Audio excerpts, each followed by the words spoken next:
Before I had kids, I was working as a teacher. I would bring my work home with me every night, and it didn't even occur to me because I was living to work, and that was my career, was everything. Whereas now, as much as I absolutely love what I do and I'm so passionate about this, my family will always come first. And it's amazing to be able to do this as a job and know that I can set my own work hours. Hello and welcome to the Mum Means Business podcast, where we shine a light on inspiring women who have one thing in common.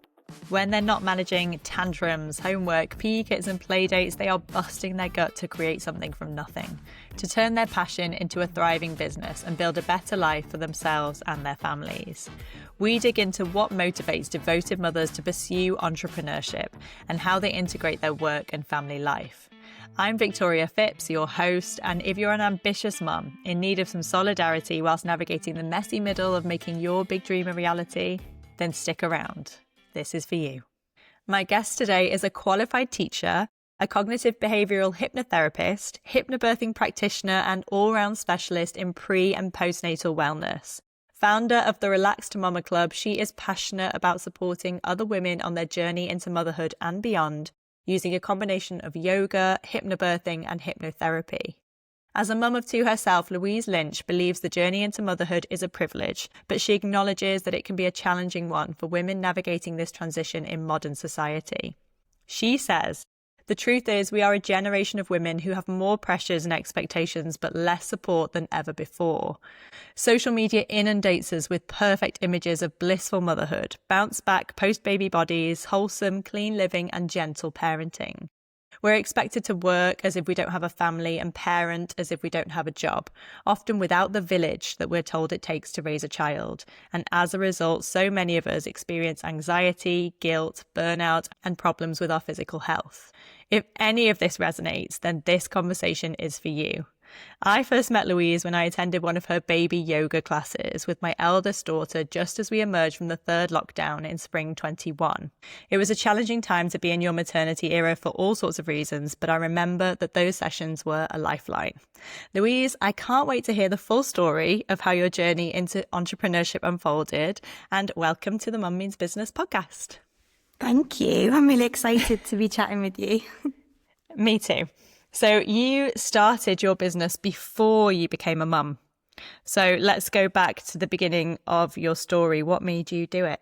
So I went into teaching yoga. It started as a hobby, as a lot of our kind of self-employment does, doesn't it? And went and did my teacher training, and then without any kind of real idea of, where I was going to go with it, just ended up teaching yoga and loved it. And it just kind of followed my path through life. Basically, not long after I qualified as a yoga teacher, I found out I was expecting my first daughter and decided I need to do some specialist training now. Again, more for myself than anything else. And then it's just followed that path. So once I'd had my daughter, I did my postnatal yoga training, I did my hypnobirthing training, I did my children's yoga training.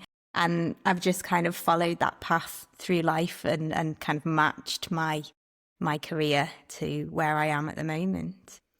I think that's kind of the beautiful thing about yoga, because it is something that shifts with you as you go through all these seasons of life. And it can be a kind of steady companion if you keep investing in it. But it means something completely different at every stage. And do you find that perhaps when you came into yoga, you came into it with a specific agenda, that it was going to be for your fitness and maybe you wanted to look good in a crop top or whatever it might be, and actually that's evolved over time? Yeah, absolutely. And I think when I discovered yoga, it was hot yoga and it was power yoga and it was sort of very strong physical practice. And it was, that yoga studio that I went to, that was like my third place, like you have home and you have work and then you have somewhere else, don't you? And for me, me and my husband would go there like, 3-4 evenings a week, and we'd do all the different classes, and it would just be about feeling good, but also about the fitness aspect. And there was a competitive element to it, almost, of just pushing yourself. And I absolutely loved it. I look back on those times now and I think, that was brilliant. But then things do change, and when I became pregnant, I was still doing the hot yoga and the more physical side to it. But then, you kind of forced to ease off a little bit and adapt your practice to something more gentle. And then once I trained in my specialist yoga of pre and postnatal, I'd kind of never went back. And so my style of yoga now is much more gentle. Even when I'm teaching non-pre and postnatal yoga, I like to teach sort of restorative classes, very gentle, very soft. And, if I was to go to a fitness yoga class now, I think I would just be terrible. Just don't have the fitness, because that's not me anymore. And yeah, people still do that, and that's great. But for me, when I think about yoga now, it's much more about the restorative side, and it's much more about the mental health benefits as well for me now. So it's just evolved as I have, really. And was that an easy adjustment for you? Because I think I had been the same and for me, it was in my early 30s. My 20s were just a write-off. I didn't exercise. I just ate lots of nice food and had a nice time. And in my 30s, I thought I'd better sort this out. And I went obsessively into strength training yoga. And I went to a few classes, but I would do an awful lot at home. And I think I was single at the time, and fitness was like new for me. And I just wanted like an outlet. I was probably a little bit socially isolated, and my friends were all off getting married and having babies, and I wasn't doing that. And I thought, well, I've got this time. I want to really like invest in my health in a way that I hadn't done before. But I think there is definitely a competitive element to it. And in some ways it fits with that kind of really dynamic, energetic season of being in your 20s and perhaps into your early 30s, where you really have that mental space to kind of concentrate on your own health and push your body. But then becoming a mum for me really was a shock to the system in that sense, as far as yoga went. And I almost just completely rejected it, because I was like, well, I can't do it the way that I used to do it. So I just didn't do it. And I think it was your class that made me think, oh, hang on, there is a way to still engage with this, but differently. And so that for me was quite, and I almost gave myself a hard time, because I'm like, well, this isn't, what I used to do, or it's in some way less impressive, or it's not pushing yourself. It's not as challenging. I don't know. For me, I found in one sense, it was exactly what I needed. In another sense, I was kind of a bit tormented that I couldn't do things as I used to. And how was that for you? Did you experience something similar? Yeah, the same. Yeah. And like, it took me a while to come to terms with that fact. And in fact, like the me now would have some really cross words with the me back then, because when I had my first daughter and I was teaching yoga, and I'd been going to all these fitness classes, not just yoga classes, but I'd do like spin classes, dance classes, and everything. And then I was just desperate to get back to it. When I had my first daughter, I had this idea in my mind that she was just going to fit into my life, and I was going to get straight back to doing all the things that I love doing. And I think maybe it was probably about 7 or 8 weeks after I'd had her, I went to quite a strong yoga class, and it was a core focused class. And I couldn't do it. Like, I'd try to do something that I could do quite easily before, and I'd be like, why is my body not doing this? And I'd think, is something wrong with me? Am I broken? What's happened? And then the next day, I felt like I'd been hit by a bus. I couldn't get out of bed.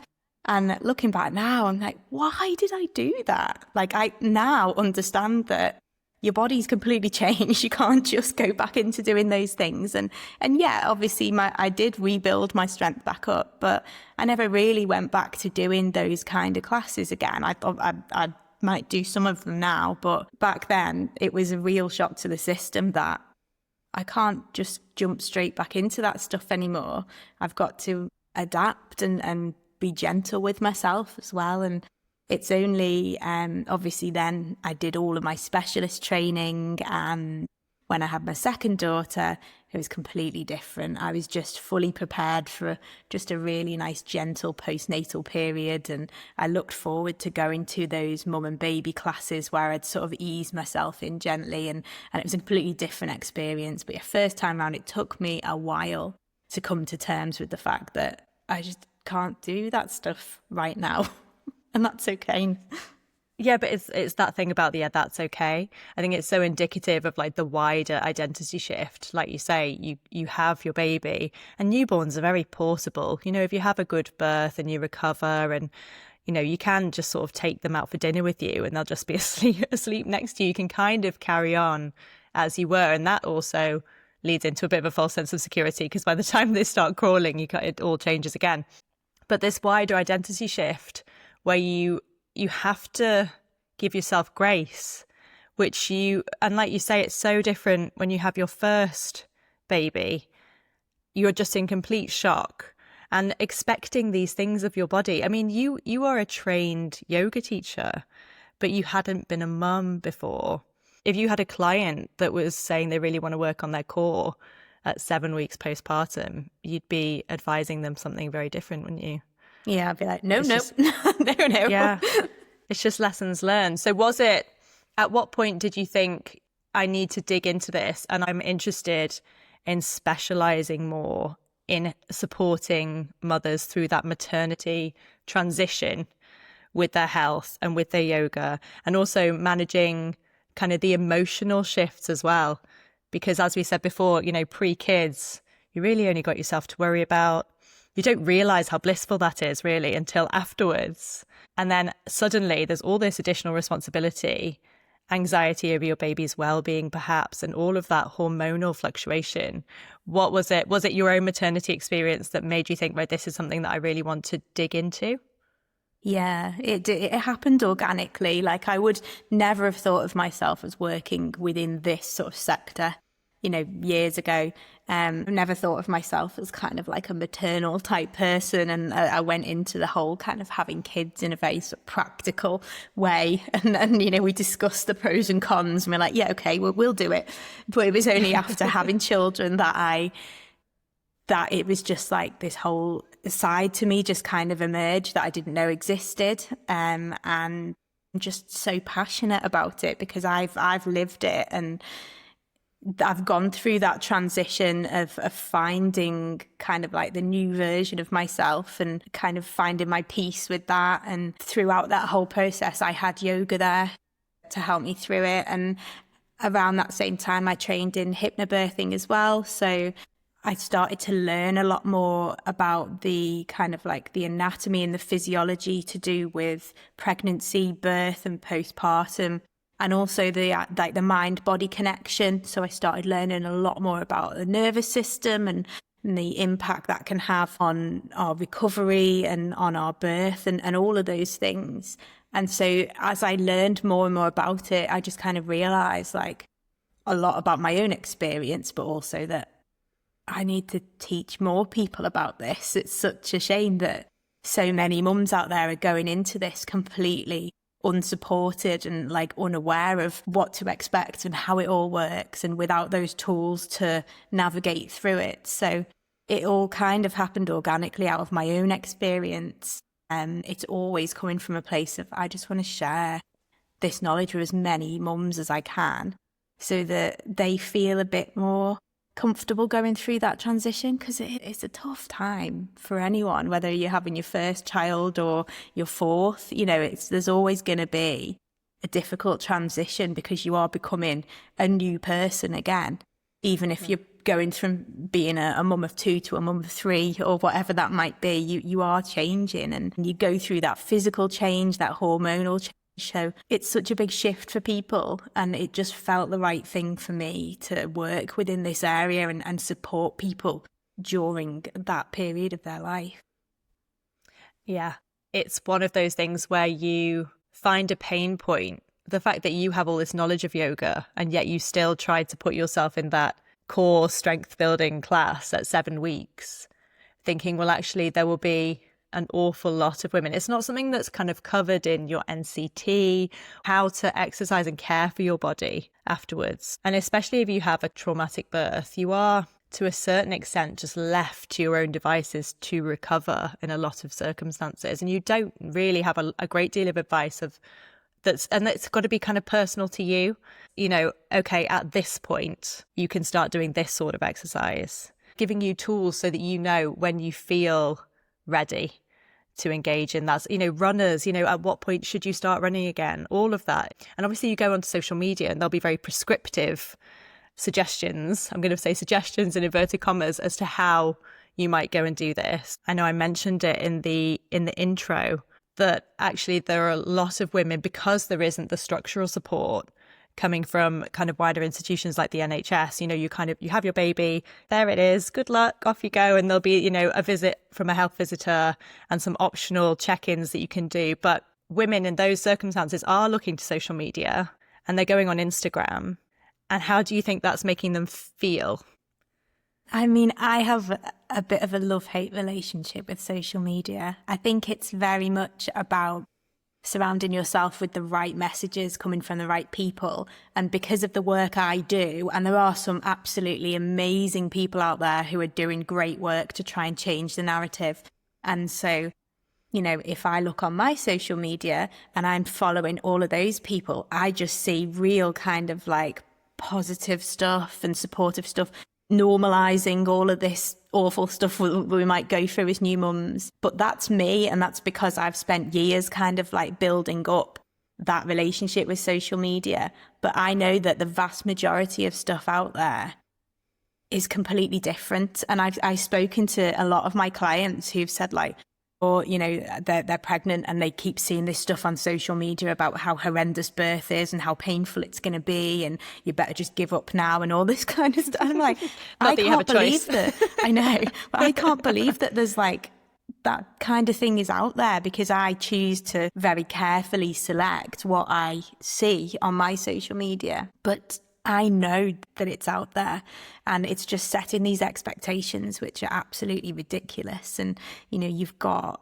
advice on every aspect of parenthood, things like, you know, weaning, breastfeeding. There's a lot of stuff out there about that, gentle parenting. And yeah, it's great. You know, it's lovely to read all this stuff, and I've read the books and I've listened to the podcasts and everything. But when it comes down to it, like, that stuff is not for everyone. And actually, it's completely unrealistic. And we might be seeing stuff about body image. I've just written a blog post yesterday about the whole sort of like bouncing back culture of getting your pre-baby body back. Like, there is so much stuff out there we're surrounded by that's just putting pressure on us to be a certain way, to act a certain way, to parent a certain way. And it's just completely unrealistic. And added to that, as you said before, the fact that we're just not supported in the way that we should be. You know, going back into history, people didn't bring up babies on their own. We talk about how it takes a village, and it literally did. You know, the whole village, all of the women, all the generations and all the extended family would parent together. You know, thinking about that now, and that still happens in a lot of other cultures around the world. It's very much like a westernized thing now, that we have a very fragmented society now. We don't have that community. And when it comes to having babies, it's very much like you might have an awkward chat with your mum about how was it for you? And she probably doesn't want to put you off. So she'll be like, oh, it was fine. And then we might live far away from our parents, or we might not have parents, or, you know, we might have moved somewhere new and we don't have that kind of support network nearby. And so we're trying to do all of this stuff that we can see on social media that we're like, right, okay, I need to do that, need to do that, need to do that. But it's physically impossible because we haven't got the support, the basic support that we need to just raise our baby in the most basic way. So it's this complete mismatch. And that's what I absolutely hate, that pressure that is being put on people. But we can't avoid it. It's the way that society's gone, and it's the way that social media's gone. That's kind of just how we live now. There's definitely a pressure, and particularly I think with your first, you do want to get it right. And I think as women, you know, this is perhaps, we understand this is perhaps the most important job we've got. And we come home, you know, sometimes the day of giving birth. And it's such an individual experience for everybody because everybody's baby is going to be completely different. You know, if you've had more than one child, you know that they're... Is that your doorbell? Sorry, yeah. Do you need to get it? Do you want to go and get it? No, it's fine. Go on, go and get it. Sorry. It's all right. It's the postman. My husband's on a call upstairs as well, so like I can hear him chatting, so he couldn't come down. What was I saying? Oh God, it's fine. What was I saying? Yeah, it's such an individual experience. So there's no one size fits all. If you've had more than one baby, you know that they could be entirely different.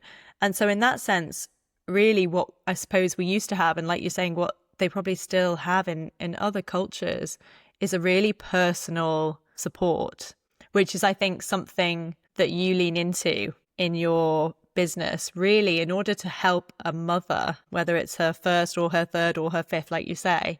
We really have to understand what her particular challenges are. So tell me how that one-to-one or that like small group approach has kind of been built into your business and how that evolved.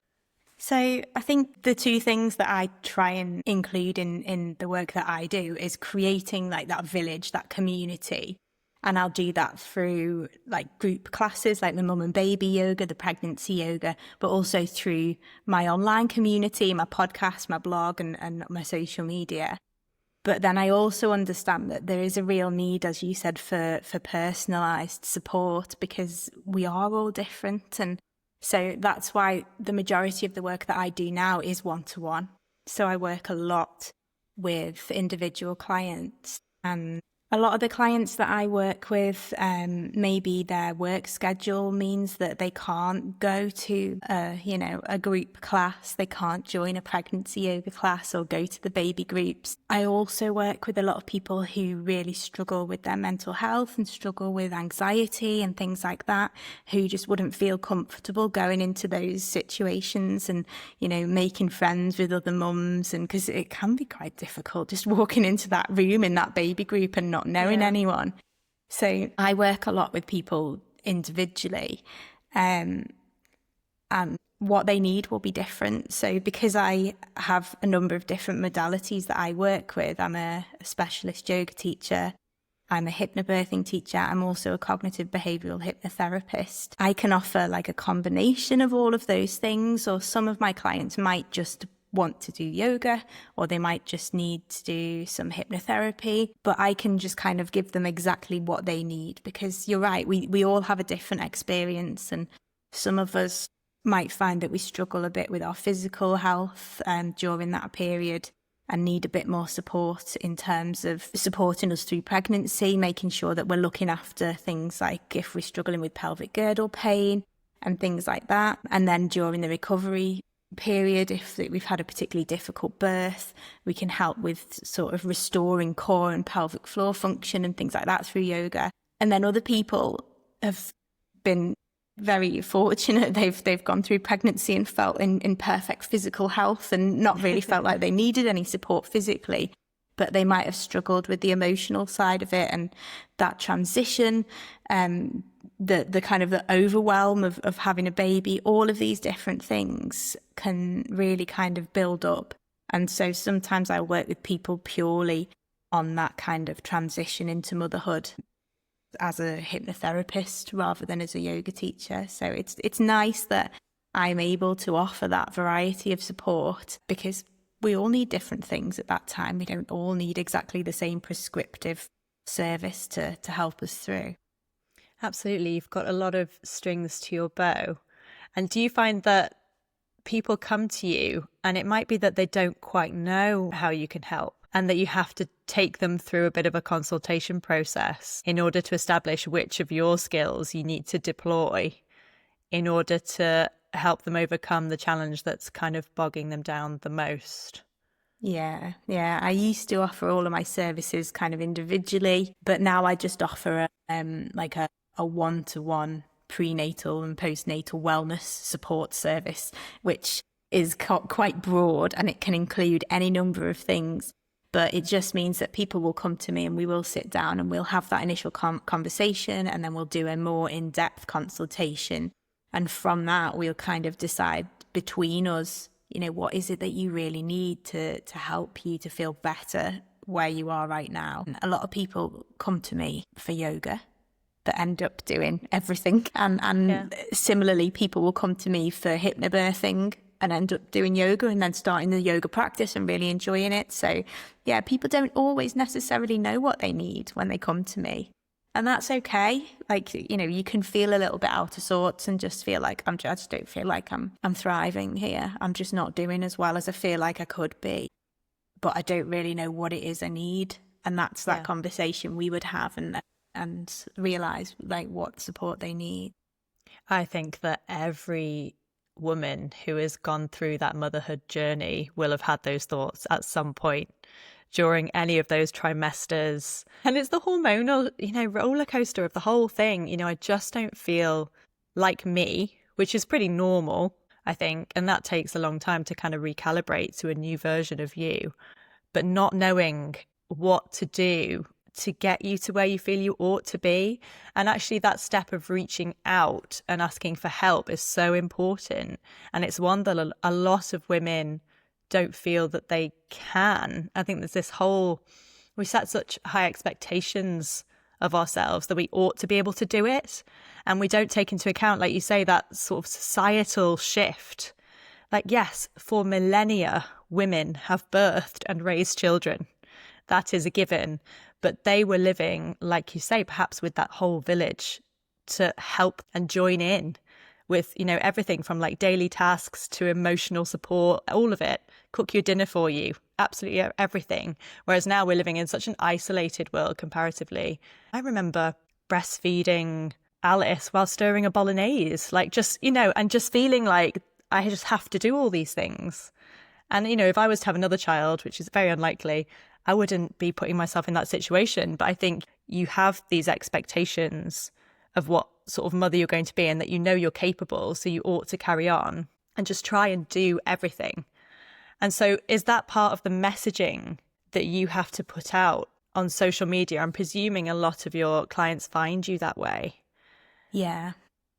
Social media is where most of them tend to come across me, and it's hard to try and get past that kind of like that supermum myth that's perpetuated all the time on social media, and I was guilty of it definitely first time round, of feeling like we are rewarded for trying to do everything, can't we? And if we see someone on social media and, like you said, you're breastfeeding, you're staring the dinner, I was the same, and as I was doing these things, I was thinking, look at me, I'm being a super mum here. And you'd have that phrase in your mind and just think, you don't need to be all of those things.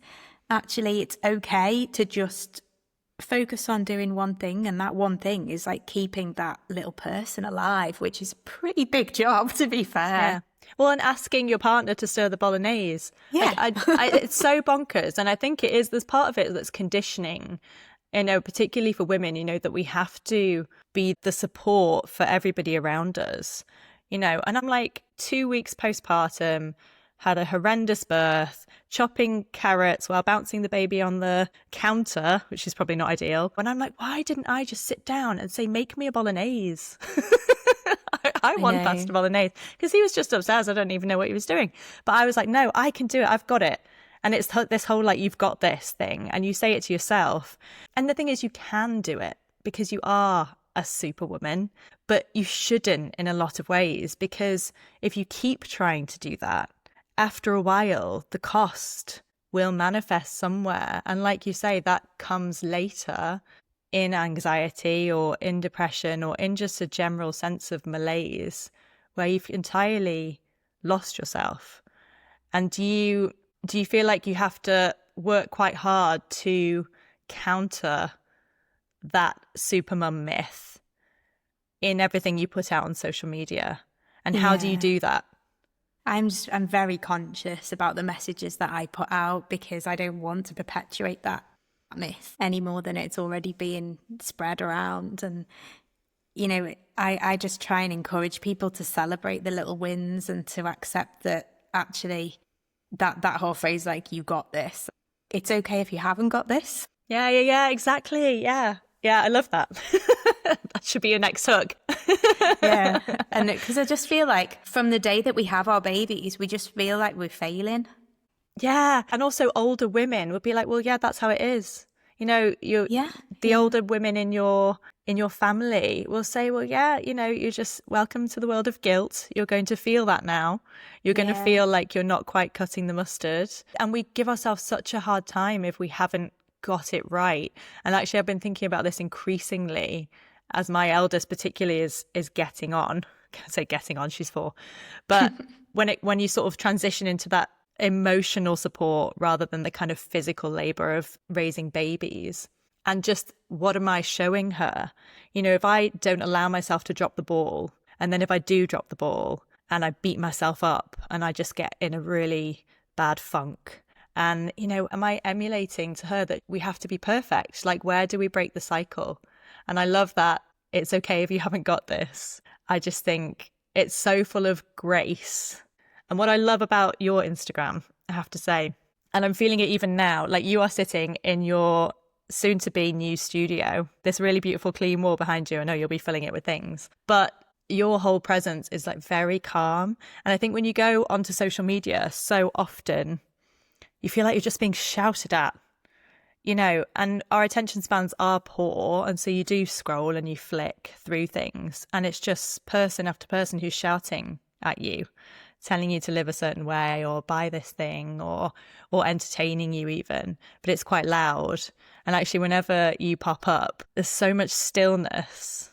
So have you thought about that consciously, or is that just literally how you are? Yeah, it wasn't a conscious thing. You know, all of like my branding, my colours and everything, you know, I tend to just gravitate towards those colours. I mean, you can see now, like, I'm pretty much wearing and surrounded by you're my very brand branded. colours. That was not an intentional choice, but this is just, you know, I gravitate towards I'm wearing kind mine. of like, yeah, see, sometimes it's just like, it's what we like. It's just a part of us, isn't it? And that this is the stuff that I like to surround myself with, because I know that, you know, I'm very much influenced by my surroundings. I get overstimulated really easily. And so I actually think that's been a real kind of benefit to me in the job that I do, because I'm very conscious of creating like a calm environment for people. You know, it's a running joke in my house that I can never have the big light on. You know, I've always got to have lamps because it's just too much. It's too bright. And so, you know, that is literally, that's just me. And when people come to my classes, they'll always comment on, like, you know, what a lovely kind of environment it is. And we've got the music and we've got like the smells and the lightings, or like the fairy lights and stuff. And that's literally because I just couldn't have it any other way. Because to me, this is how I find that things have to be. And I've just always been that way. I always have to have kind of like control over everything, and I always have to have everything sort of like quite calm and quite relaxed. And that's just the way that I've learned that I have to live, because of the way my brain works. If I get like overstimulated and there's loads of stuff, like you said, you know, being shouted out on social media, to me, that just does not work with me. And so this is just how I've chosen to have my business. So it's really nice to hear that it feels like a little bit of a deep breath for other people as well when they come into contact with it. I honestly think it's brilliant. And if you haven't seen Louise's Instagram, you need to go over and follow, because you also talk really calmly, kind of like you're talking now. And sometimes you don't talk for a second. And that is outrageous on Instagram.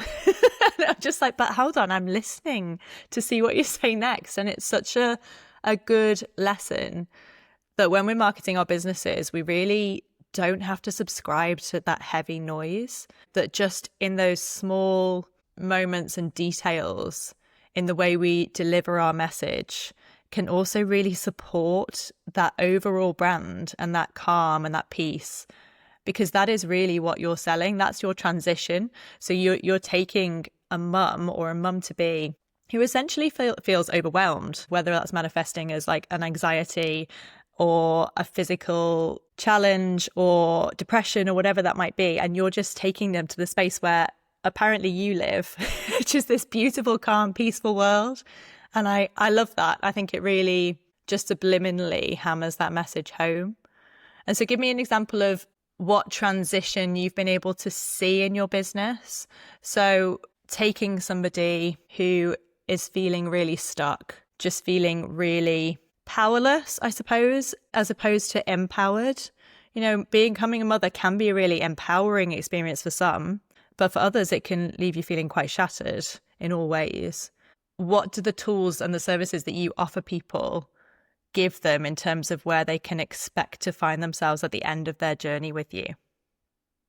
I think like the biggest transformations I've seen tend to be with my pregnant clients. I think in a way it's because those are the people who will actually take the time to come and use a service like mine. Whereas when you're postnatal, I do think you probably need it more, but you're less likely to actually engage with something like what I do. Prenatally, I get quite a lot of clients who will come and see me and they'll be absolutely terrified of the prospect of giving birth, of being a mum. They don't even know where to start in terms of thinking about the whole thing.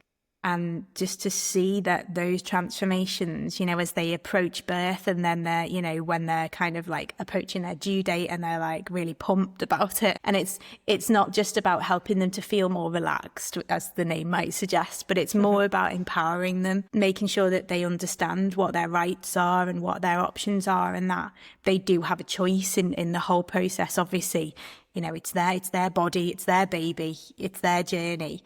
And so they've got so many choices. And a lot of people, particularly I think with our maternity care system, and I really want to get onto this particular soapbox, but we don't feel like we have many choices. And a lot of people just get carried along for the ride. And then it's only afterwards that they come away from it with trauma and regret and those what if questions. Whereas the biggest transformations I see are people who go into it and they'll come to me and say, I haven't really got a plan, to be honest. I haven't really thought about, because they're obviously not wanting to go there and not wanting to think about the day when their baby arrives.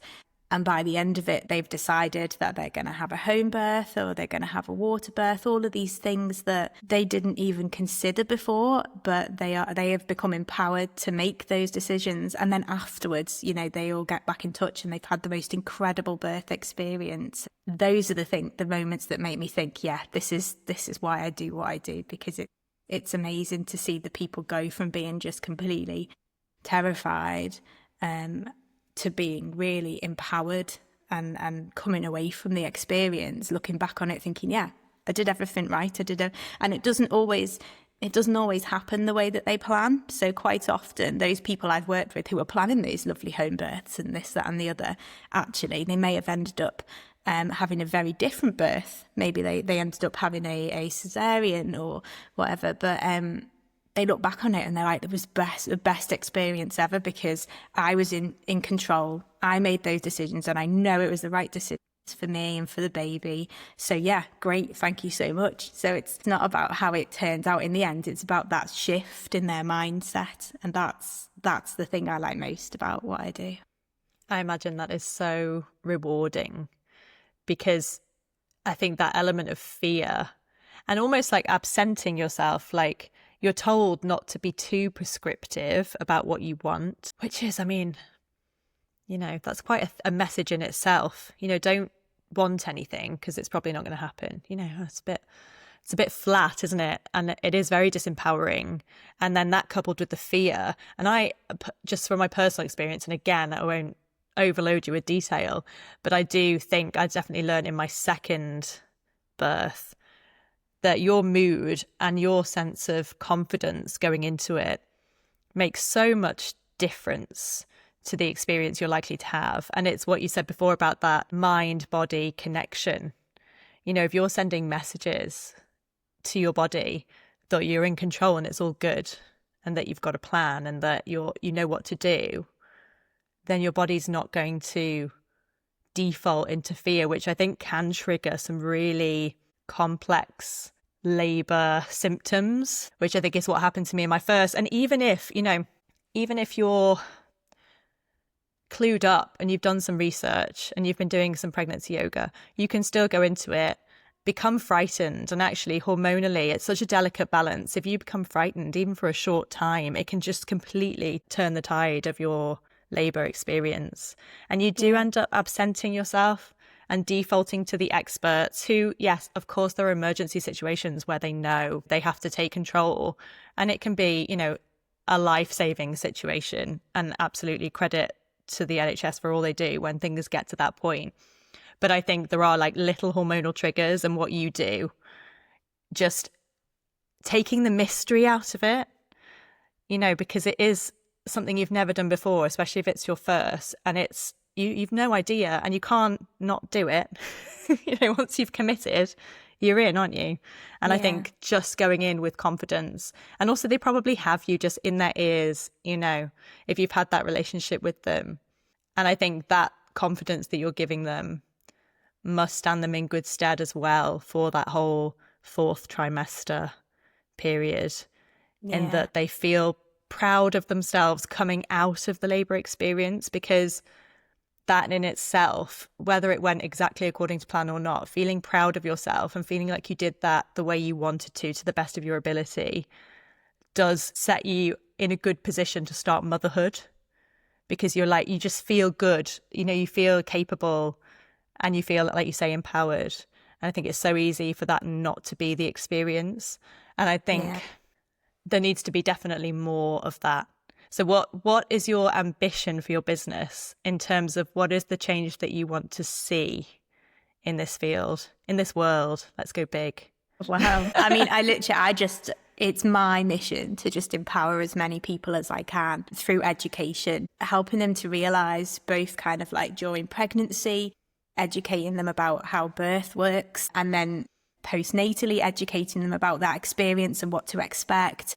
And also educating them about that transition into motherhood, that matrescence, which nobody even seems to know the name, but it's it's a massive thing, like adolescence. Like, if I can just educate people about those things, then that's going to have a huge difference, because knowledge is power, and people will become more empowered to change the narrative for themselves. So I would just, I'd like to just educate and empower people about this particular phase of their lives, because it can be completely different. It can be so different if people only understood what to expect and where stuff's coming from as well. I work a lot with my mums-to-be about kind of reframing their idea of birth, because we're all brought up with a certain idea of what to expect, aren't we? And it might be that video that you get shown in school of that like sex education video, God. that horrendous looking birth. That animation.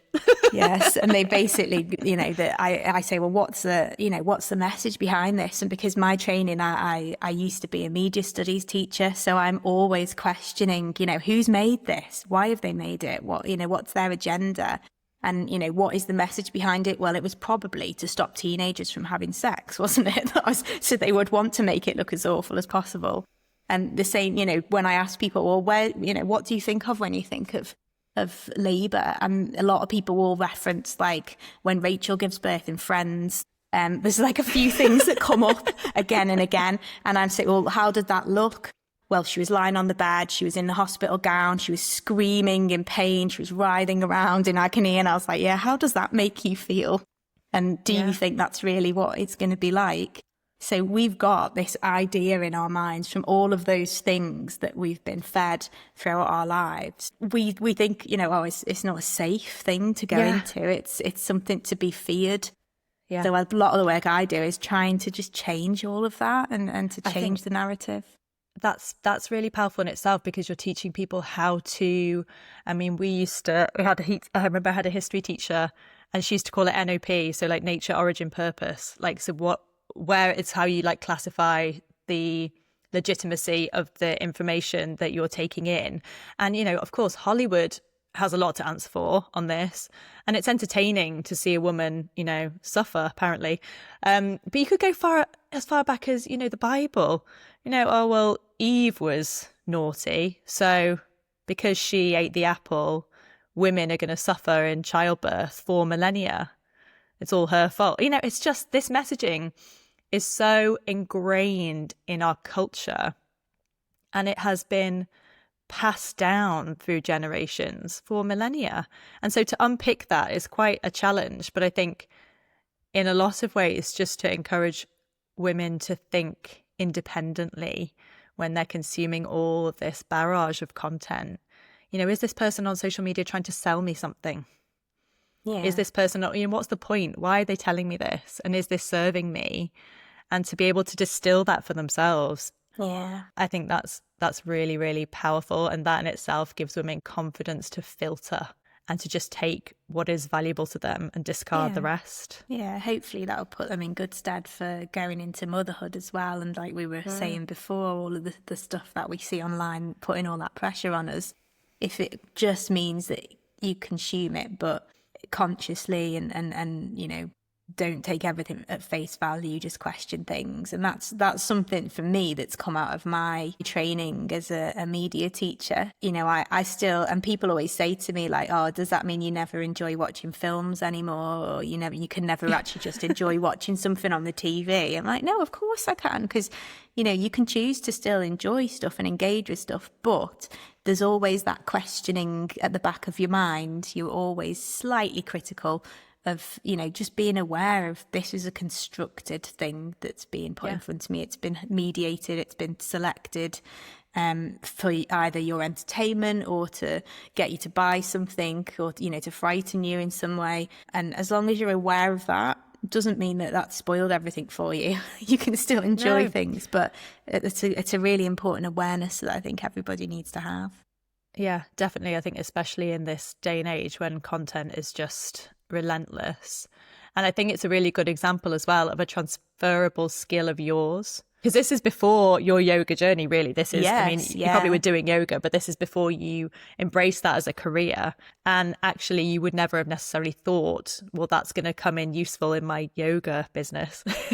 But it does. Absolutely. I keep finding things that kind of transfer. Yeah. We talked a lot about like the mind-body connection in a way. We talked about, you know, if you're watching a horror film and the way that it can physically affect you and give you goosebumps and make you tense. And I'm like, I teach my hypnobirthing clients this exact thing, you know, the influence our mind has over our body. I'm just like, yeah, I'm just carrying this same stuff through my career, and I'm teaching every day in different ways. I might not be teaching people film theory anymore, but I'm teaching them their rights as an expectant mum, or I'm teaching them how the mind works when they're struggling with anxiety postnatally. So it's all transferred through. And you've presumably in the early stages of your business, you know, you've got all that teaching qualification. You obviously invested in all of those specific birthing qualifications, hypnobirthing, cognitive therapy. Did you feel like that was an easy investment to make? Because it all ties in together, doesn't it? You know, you're trying to persuade women to invest in themselves with their time. You know, in this season of matrescence, I'm going to keep using that word now to kind of, you know, get it out there. We find that really difficult just to set aside the time to do something that is just for us. And so I suppose in your business, you made a financial commitment in those early days. And that's part of, I think, entrepreneurship, is you're kind of betting on yourself. Did you find that easy, or was it driven by curiosity and that you wanted to learn more, or did you feel like you were investing in a future business? And how did you grapple with that at the time? It's always driven by curiosity for me, because I am just like a massive nerd when it comes to like pregnancy, birth, postnatal. Like, you know, give me like a course on biomechanics of the pelvis. Like, I've never been happier. You know, just like I absolutely love geeking out on all that stuff, purely because I'm fascinated with it. But I think as well, you know, it just means that I'm able to help people and support people better. And it really shocked me when I first started training in pre and postnatal yoga that there are people out there who are teaching pregnant women, teaching new mums in yoga classes. Like, I went to that core class and the teacher didn't say to me, and she knew I'd recently had a baby, she didn't say, you probably shouldn't be doing this. Like, it shocked me that people out there are doing what I do, but without this training. And they're putting people at risk of injuring themselves. And I just thought, no, I need to do this training for my own well-being, but also so that I can support my clients and know that I've got the most up-to-date knowledge and that they're safe with me, that I'm not going to cause anybody any kind of injury. Yeah, it's about being responsible, I suppose, in your business and in the service you provide. So how do you think being a mum changes the way that you do business? I mean, obviously you're coming to your clients as an experienced mother who's given birth and gone through all of those seasons twice.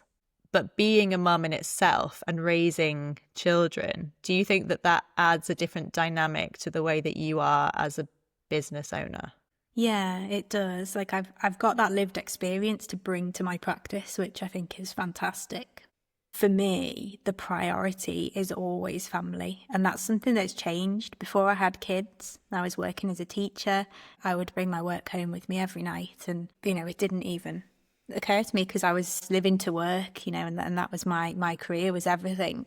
Whereas now, as much as I absolutely love what I do, and I'm so passionate about this, my family will always come first. And it's amazing to be able to do this as a job and know that I can set my own work hours. I work between 9 and 3 while the girls are in school, and I'll work some evenings, but not all evenings. I'll fit it around the family.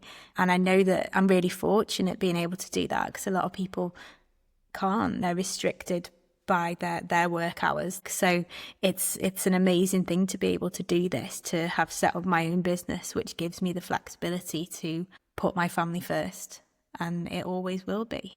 Was that something that you had in mind? You I'm are so sorry. busy That's the today. doorbell It's fine. again. Go and get it. So sorry. It's a It's different fine. postman. How many postmen do you have? I don't know. Don't know why, but yeah. What was I saying then? Yeah, you said that you engaged in those conversations about starting a family quite practically. When you started your business, did you have that in mind? Or is that a happy accident, really? Because a lot of women feel forced into starting their own business because actually once they have a child, they can see that their previous working structure was not going to allow them to be the mum they wanted to be, or to be as present as they want to be, or just that with the cost of childcare, the money, it just doesn't add up. So they take the opportunity to do something else. But did you anticipate that when you started your business? No, it's definitely something that's kind of taken time for me to realise. I think when I had my first daughter, I was back teaching classes when she was 3 months old. And I was, I took a lot of stuff on because I had that mindset of, still sticking with my old life. And I've always kind of worked really hard, and it's taken me a long time to realise that actually I can't do that now. And I've had to work hard to kind of put boundaries in place, and I totally get it now, and my priorities are so different now than they were. At the time I was working 3 days a week as a teacher and teaching 6 or 7 yoga classes the rest of the week, and I think it's just too much, and I would have been happy to do all of that stuff, but now I realise that no, you can't do that stuff. And there's been occasions where I've just burnt myself out. On one occasion, I ended up in hospital because I was like, I had tonsillitis, and my husband was away and my parents were away that week. And I just thought, you know what, I'm just going to power through. Didn't go to the doctors and ended up in A&E with Quincy, and they had to stay in overnight, and it was really unpleasant. So that was a lesson for me then to okay, I need to take a step back now, and I need to change my priorities. And I put these boundaries in place, and actually need to start practicing what I preach, because I do preach this a lot, but I was definitely the worst person for trying to just push through. But no, I've definitely had a mindset shift since then, and it's very much just about family first and look after myself first, and then the business, as important as it is to me, will always come second. I think that's really, personally, I find that really reassuring to hear, because in my mind you are just the epitome of calm, and to think that you've actually gone through that attitude change as well, and just coming to terms with being less impatient, that you might have to wait a little bit longer before you can take that extra thing on in work because it just doesn't fit or the cost is too high. You know, it would be the cost of quality time with your kids or, you know, those evenings when you just crash on the sofa with your person. I think that's something that happens organically, but it is something that we could make mums to be more aware of. And the fact that you've had to deal with that as well, and you've come out of the other side of it, and you found a sort of equilibrium, and it changes all the time as our children grow up and their seasons change. But I think that's a really important message as well. Helpful that you were go at one stage.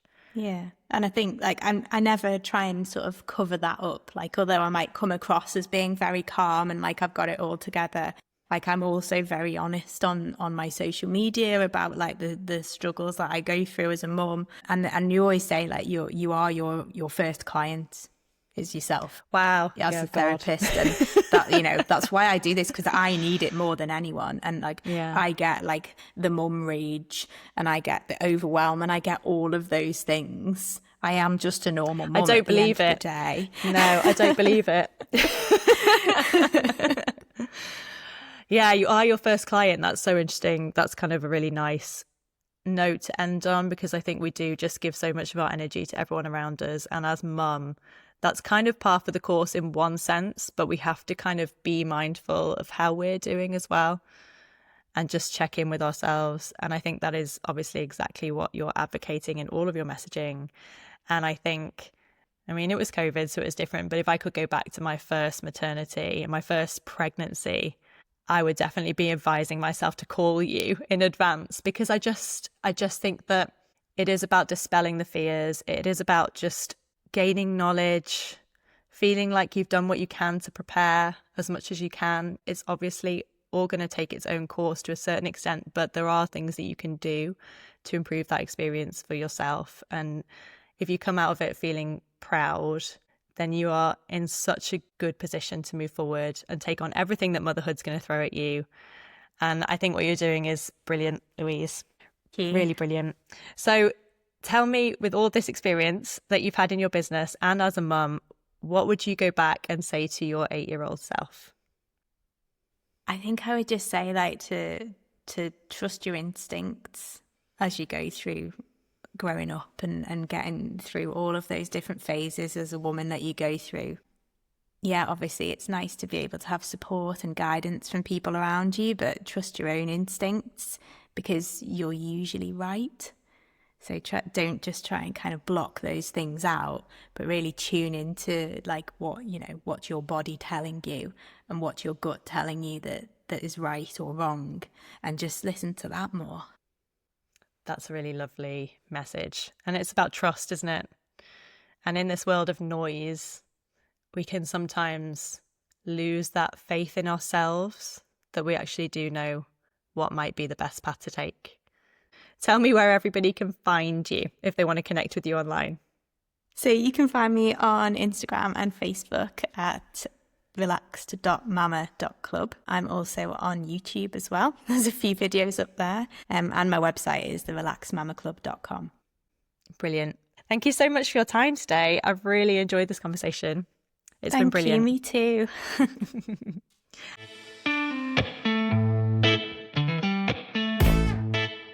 I love Louise's mission, and importantly, I love the way she's going about achieving it, with a patient appreciation of the season of life that she is in, giving herself grace and putting her family first.